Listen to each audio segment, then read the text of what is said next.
আজকের দুপুরের মেনুতে কী ছিল? ছিল হচ্ছে এই লাল লাল খাসির মাংসের ঝোল। হ্যালো সবাই, কেমন আছেন? আজকে দুপুরে আমি রান্না করেছিলাম খাসির মাংস। খাসির মাংস রাঁধতে রাঁধতে আমি অন্য চুলায় আলু ভাজছিলাম। তারপরে খাসির মাংসে ঢাকনা দিয়ে দিয়েছিলাম। আমি সবসময় খাসির মাংসটা প্রেশার কুকারেই রান্না করি। প্রেশার কুকারে কষাই, প্রেশার কুকারেই রান্না করি। এই যে সিটি দিয়ে দিচ্ছে। এরপর আলু ভাজা হয়ে গেল। ওই আলু ভেজে তুলে তারপর আমি ওই একই পাত্রে একই কড়াইতে আমি ছোটো ছোটো আলু ভাজছিলাম। পেঁয়াজ আলু সব একসাথে ভেজে নিয়েছিলাম। এখানে আমি রান্না করব হচ্ছে মেচুরি, পুঁই শাকের মেচুরি।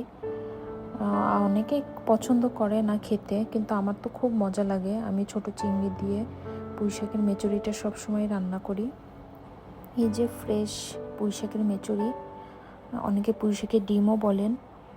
আমি বাবার বাড়ি গিয়েছিলাম, সেখান থেকে নিয়ে এসেছি এগুলো। নিজের হাতে গাছ থেকে তুলেছিলাম, আগে পরে কখনো এভাবে তোলা হয়নি। তারপরে এই যে মাছগুলো ভেজে নিয়ে তাতে জল দিয়ে দিয়েছি, জল দিয়ে কিছু সময় নাড়াচাড়া করেছি। তারপর কিছু টমেটো দিয়ে দিয়েছিলাম। আসলে আমার বাসায় ছোট বাবু আছে, এর জন্য আমি অনেক পদের রান্না করতে পারি না। যা পারি 2-1 পদের তাই দিয়ে চালাই।